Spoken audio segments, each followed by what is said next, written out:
America did not fear Frank Lucas because he was violent. It feared him because he was invisible. In the late 1960s, while police chased street gangs and the mafia fought over territory, one man quietly built the most efficient drug operation the country had ever seen. He didn't announce himself. He didn't terrorize neighborhoods. He didn't leave bodies in the street. And that is exactly what made him dangerous. Before we dive into this story, let us know where you are watching from. And if you love true crime cases, don't forget to subscribe so you don't miss the next episode. Frank Lucas did not look like a kingpin. He dressed plainly, spoke softly, and moved without attention. To law enforcement, he appeared unremarkable. To the streets, he became unavoidable. By the time authorities understood what he had built, he had already changed the rules of the American drug trade. Lucas was born in 1930 in La Grange, North Carolina, into poverty and racial violence. As a child, he witnessed brutality that taught him an early lesson. Power belonged to those who understood systems, not those who reacted emotionally. Survival required patience, observation, and control. When he moved to Harlem as a young man, he did not rush into crime. He studied it. Harlem was unstable but predictable. The mafia controlled heroin distribution. Gangs fought over corners. Police enforced the law unevenly. Violence was common, but order was temporary. Everyone relied on force, and that reliance created weakness. Lucas saw an opportunity. He became an apprentice to Ellsworth "Bumpy" Johnson, Harlem's most respected criminal figure. Bumpy ruled through relationships, not chaos. He believed reputation mattered more than fear, and silence mattered more than threats. Lucas absorbed these lessons quietly, understanding that real power rarely needed to be displayed. When Bumpy Johnson died in 1968, Harlem expected a power struggle. Rival gangs prepared for war. The mafia assumed they would reclaim dominance. Instead, Frank Lucas made a move no one anticipated. He didn't fight for corners. He didn't challenge gangs. He didn't confront the mafia. He went around them. Lucas identified the single point of control that everyone depended on: supply. At the time, nearly all heroin in America passed through mafia-controlled pipelines, layered with middlemen who raised prices and diluted quality. Lucas saw inefficiency, and inefficiency meant vulnerability. He decided to remove the mafia from the equation entirely. By establishing direct connections to heroin producers in Southeast Asia, Lucas bypassed the entire traditional system. He cut costs, controlled purity, and dictated distribution. This was not a street-level decision. It was a strategic one. He branded his product Blue Magic. It was consistent, it was pure, and it changed the market overnight. Dealers didn't switch because they were threatened. They switched because the product worked. Customers followed. Violence decreased. Stability increased. Police still patrolled Harlem. The mafia still existed. But control had already shifted. Frank Lucas had become the most dangerous kind of dealer. Not loud, not reckless, but systemic. He didn't just sell drugs. He redesigned how drugs moved across America. And this was only the beginning. Frank Lucas understood something most criminals never did. Chaos attracts attention. Violence invites retaliation. Noise creates records. If he wanted to survive and dominate, he needed discipline. So he didn't build a gang. He built a system. At the center of that system was direct supply. By sourcing heroin straight from Southeast Asia, Lucas controlled the most valuable part of the operation. He eliminated middlemen, set prices, and ensured consistency. While other dealers fought for territory, Lucas controlled the product everyone depended on. Blue Magic became the standard. Dealers trusted it because it was predictable. Customers preferred it because it was pure. The streets adjusted naturally. Loyalty formed not through fear but through dependence. Lucas structured his organization like a corporation. Every associate had a role. Couriers moved shipments. Distributors handled sales. Money flowed upward cleanly. No one knew more than necessary. Information was compartmentalized to prevent exposure. If someone made a mistake, it was handled quietly. Public violence was avoided. Disorder was bad for business. This discipline confused law enforcement. Police were trained to follow chaos, fights, gunfire, informants. But Lucas's operation produced none of those signals. Arrests happened, but they never led upward. The system absorbed losses and continued operating. Lucas himself remained deliberately ordinary. He avoided luxury displays, dressed modestly, and stayed out of nightlife. Power, he believed, worked best when it blended into the background. The mafia noticed the shift too late. Their authority depended on intimidation and reputation, but intimidation meant nothing when dealers could make more money elsewhere. Lucas didn't fight them, he replaced them. Harlem changed under his influence. Corners became quieter. Disputes were settled efficiently. Random violence decreased, not because the streets became safer, but because order replaced chaos. This made Lucas more dangerous than traditional kingpins. He didn't destabilize neighborhoods, he stabilized them in service of his operation. And stability is harder to disrupt than chaos. By the early 1970s, his network extended beyond Harlem into Philadelphia, New Jersey, and other cities. The same system replicated everywhere. The same rules applied. The same silence held. Law enforcement began to sense something larger at work, but they couldn't see its shape. There were no visible leaders, no flashy enforcers, no trail to follow. Frank Lucas had done what no dealer before him had accomplished. He made crime predictable.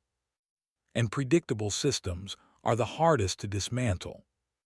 Once Frank Lucas proved his system worked in Harlem, expansion became inevitable, but never reckless. He understood that growth did not come from speed. It came from control.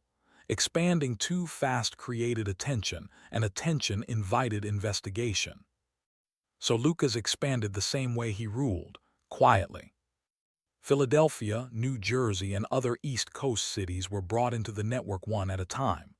Each location followed the same blueprint: direct supply, strict discipline, limited communication, no unnecessary violence. The system did not change, it was replicated. What made this expansion dangerous was not its size, but its consistency. Every city received the same quality product. Pricing was controlled. Distribution followed rules. Dealers knew what to expect. And once people adjusted to predictability, they resisted anything that threatened it. Lucas's greatest challenge was not law enforcement, it was people. As the organization grew, so did human risk. Every new associate introduced uncertainty, fear, greed, ambition, weakness. Lucas addressed this with structure. No one knew the full operation. The drivers didn't know the distributors. Distributors didn't know suppliers. Money handlers didn't know routes. If one person fell, the system remained intact. Police arrests increased, but results didn't. Low-level dealers were replaced quickly. Supply never stopped. Investigators began to realize they were dealing with something different, not a gang, but an operation designed to survive pressure. Lucas stayed invisible. He avoided attention, traveled cautiously, and maintained a low public profile. He did not act like a man running a national drug empire. He acted like someone who understood that visibility was a liability. Meanwhile, the mafia continued to lose influence. They had relied on tradition, reputation, and fear. Lucas relied on efficiency. He did not challenge their authority publicly. He made it obsolete. Harlem and surrounding cities adapted to the new reality. Dealers followed Lucas's rules not because they feared him, but because breaking those rules meant losing access to the most reliable supply in the market. Violence remained controlled. Disputes were settled internally. The streets were not peaceful, but they were organized. Law enforcement faced a growing contradiction. Drug flow increased, but visible crime patterns stabilized. Arrests didn't disrupt supply. Informants provided fragments, but never the whole picture. Lucas had built something more powerful than a criminal reputation. He had built infrastructure. And infrastructure doesn't collapse easily. But no system is perfect. As the network expanded, coordination among federal agencies increased. Investigators stopped chasing individuals and began mapping behavior. Patterns slowly emerged. The system was still strong, but it was no longer invisible. And once visibility begins, pressure follows. Frank Lucas did not fall because of a single mistake. He fell because pressure, when applied long enough, eventually finds weakness, even in the most disciplined systems. By the mid-1970s, federal authorities understood they were not dealing with a typical drug dealer. This was not a gang problem. It was an organizational one. The DEA, FBI, and local police began coordinating, shifting focus from street arrests to long-term surveillance. They studied patterns. The same product appeared in different cities, the same quality, the same pricing behavior, the same disappearance and replacement of arrested dealers. These were signs of centralized control. Lucas felt the shift. He tightened his operation, reduced communication, and increased compartmentalization. He changed routes, rotated personnel, and limited face-to-face contact. But expansion had already increased exposure. Too many people now depended on the system for it to remain perfectly silent. The first real cracks came from arrests. Low-level operatives were pressured with long sentences. Some resisted, others didn't. Silence is strong until fear outweighs loyalty. Small details began to surface. Names, locations, patterns. Not enough to collapse the system, but enough to outline it. Lucas still avoided the spotlight, but the spotlight was now searching for him. Surveillance intensified. Financial records were examined. Informants were cross-referenced. Slowly, the invisible became visible. Inside the organization, tension grew. Associates became cautious. Communication slowed. Trust, once stable, became strained. The system still functioned, but it was operating under stress. Harlem felt it too. Police presence increased. Surveillance vehicles became common.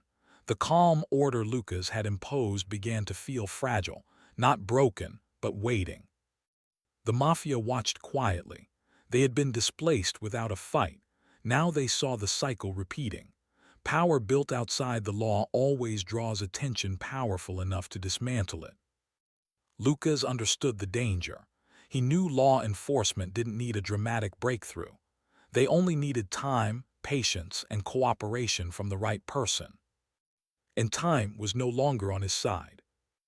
What made Lucas dangerous was also what made him vulnerable. His system depended on people behaving predictably under pressure. Eventually, someone wouldn't. The streets hadn't turned against him. His organization hadn't revolted. But the system was now surrounded. And once a system is surrounded, collapse is no longer a question of if, only when. The fall of Frank Lucas's empire did not come with a bang. It came with paperwork, warrants, and quiet arrests. The system he had built for years, so disciplined, so invisible, began to unravel under relentless federal pressure. Key operatives were arrested first. Low-level dealers, distributors, and couriers were swept into federal custody. Most knew only fragments of the operation, but under the threat of decades-long sentences, fragments became confessions. Names, routes, shipment schedules, all began to surface. Lucas, despite his brilliance, could not control human weakness indefinitely. Every empire, no matter how well organized, is vulnerable when loyalty conflicts with survival. Arrest warrants targeted central figures. Investigators pieced together the operation, tracing shipments, financial transactions, and personnel connections. Blue Magic, the heroin brand that had defined his empire, became evidence. Every unit sold, every shipment traced, linked Lucas directly to the crime. When Lucas was finally arrested, the streets of Harlem shifted overnight. The order he had imposed, the predictability, the discipline, the quiet stability, vanished almost immediately. Dealers scrambled for new suppliers. Rival gangs reclaimed territory. Violence surged. The calm Lucas had engineered had been fragile, and without its architect, chaos returned. In court, prosecutors didn't just call Lucas a criminal. They called him a strategist, an organizer, a man who built a system that rivaled corporate efficiency and in doing so outpaced law enforcement and sidelined the mafia. His discipline, once a shield, now became a blueprint for the prosecution. Lucas received a lengthy federal sentence, and many of his associates were convicted as well. The empire he had constructed so meticulously, by eliminating intermediaries, controlling supply, and enforcing discipline, crumbled under legal scrutiny. Yet even in collapse, Lucas demonstrated the strategic mindset that had made him dangerous. He cooperated selectively, providing information on corrupt officials and rival operations. He used his knowledge to reduce sentences and manage his remaining influence. Harlem itself felt the loss immediately. Where once the streets had moved like clockwork under his quiet authority, now they moved like water without a dam. Violence, unpredictability, and disorganization returned. Law enforcement could patrol and arrest, but the structure Lucas had imposed was gone forever. The mafia, sidelined for years, never fully regained dominance. The market had shifted, and Lucas's brief rule had permanently demonstrated that power could exist without visibility or fear. Frank Lucas had built the most disciplined, efficient, and invisible drug empire America had ever seen. But like all human systems, it had a breaking point. Under pressure, the same principles that created its strength, loyalty, compartmentalization, and human compliance, revealed their vulnerability. Harlem did not rise against him. It did not fight back. It simply adjusted. And in the adjustment, the empire, once untouchable, disappeared almost as quietly as it had arrived. After serving years in federal prison, Frank Lucas returned to Harlem, a city transformed. The streets he had once controlled, quiet, disciplined, and predictable, had erupted into chaos once more. Violence surged, gangs fought openly, and the calm order he had imposed was gone.